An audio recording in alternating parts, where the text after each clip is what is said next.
Why do we get nostalgic for something like Windows 7, for an operating system, for technology? Why do we get nostalgic for anything? Is it because as people we're constantly changing, shifting, our lives forever evolving, and so maybe we need these things, these touchstones, cultural or otherwise, to look back upon? But I'm not looking back on Windows 7, I'm still using it. Been using it for the past 15 years, and that's because it's the best damn operating system Microsoft ever made. It's probably ever gonna make. But it's finally time to bite the bullet, to upgrade to Windows 10 because I want to use Resolve 18, I want to use Unreal 5, and it's almost impossible to get that newer software running on this older operating system. So I'll start shooting and editing this video on Windows 7 and I'll end on Windows 10, and along the way I'll lose some things, I'll gain some things maybe, but isn't that how life goes? Technology is nice because even though the world might have moved on to new things, you can always go back if you want. And people do go back, some people even make entire careers out of it. Because unlike most of the things that happen to you, older tech will always be there, just like movies, films, books, video games, and sure, you've got memories, maybe even photographs and videos from your life, but there are many more moments of your life that you can't go back to than you can ever hope to save or document, and that's sad, tragic, but also sweet in a way. Because some things you don't want to go back and revisit. The memory of them is too bittersweet, painful, too unbearable. Yet the memory persists. And just like Windows 7, they'll always be there somewhere, part of you and your experience, always. Maybe you think talking about an operating system like this is a bit silly, and okay, fair enough. Just replace it with something you care about.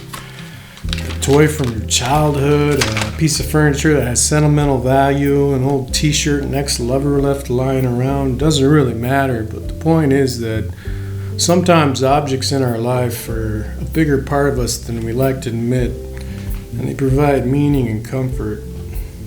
And maybe it's more of a male thing to get nostalgic about tools, but you know, when you use something every day for 10 or 15 years, depend on it, make money with it, then sometimes you can't help but bond with it, and so maybe you don't want to let it go so easily just to switch to something else with dubious benefits. I mean, I'm no Luddite, I'm actually fairly quick to adopt the latest technologies when the benefits are apparent. Making a lot of AI videos lately because that stuff is cool, interesting, and useful, but the economy doesn't run on useful upgrades. It runs on marginal improvements, hype, and flashy things that you may or may not even need in operating systems. I don't want to get too technical in this video, but ever since the transition to 64-bit architecture, I don't believe new versions of these things are often that necessary or necessarily need to be released that often. Okay, I got the Windows 10 set up and it's disgusting.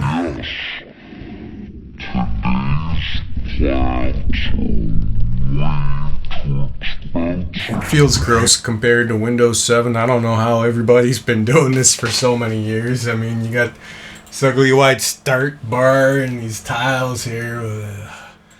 You know, I'm sure I'll get used to it and customize it, but I gotta run the whatever this is so I can get the full 4 terabytes on my hard drive. It occurs to me that I didn't really talk about the specifics of Windows 7 that much in this video, why exactly I liked it so much and why I resisted upgrading for so long, and that's because Windows 7 was great for all the things it didn't try to do. It didn't get in your way, it didn't have a lot of unnecessary flash or bloatware in it. It just let you install and run programs reliably with few crashes or tacked on nonsense, and that's really all I needed an operating system to be. You don't have to reinvent the wheel to make a good wheel, you just need to make it round and smooth. And as far as Windows 10 goes, I've got 5 days worth of complaints after 5 hours of use, but who wants to hear about that? But then, maybe this video was never supposed to be about Windows 7 or Windows 10 at all. Maybe it was supposed to be about the other things. Windows 7 is just a good example of what a simple piece of technology can and should be. I think we've all had the experience of upgrading our phones or an app, going to a newly redesigned website and realizing that everything is now worse. Sometimes much worse, but that's how things often go these days. It's hard to put a finger on exactly why this is the case, but if you'll allow me, I'll venture a guess. The pace of technological advancement, at least when it comes to certain kinds of technology, is slowing down. There's a world of difference between the telegraph, a radio, a television, a computer, a vacuum tube, and a microchip. But the difference between an iPhone 11 and an iPhone 12, well, sometimes it can be hard to tell that there's any real difference at all. And the more superficial these changes get, artificial upgrades designed to convince the consumer that it's worth purchasing a product that's only marginally better, if it's any better at all, the worse the user experience becomes for everyone. Yet people continue to upgrade feverishly. Or maybe your device decides to do it for you these days. And who's to blame really? Giant tech corporations or complacent consumers who sometimes embrace upgrades and newer models simply because it reflects positively on their status or satisfies a need to spend money on fancy new toys? In the grand scheme of things, upgrading from Windows 7 to Windows 10 doesn't really matter much, I suppose. Hell, they already got a Windows 11 from what I hear.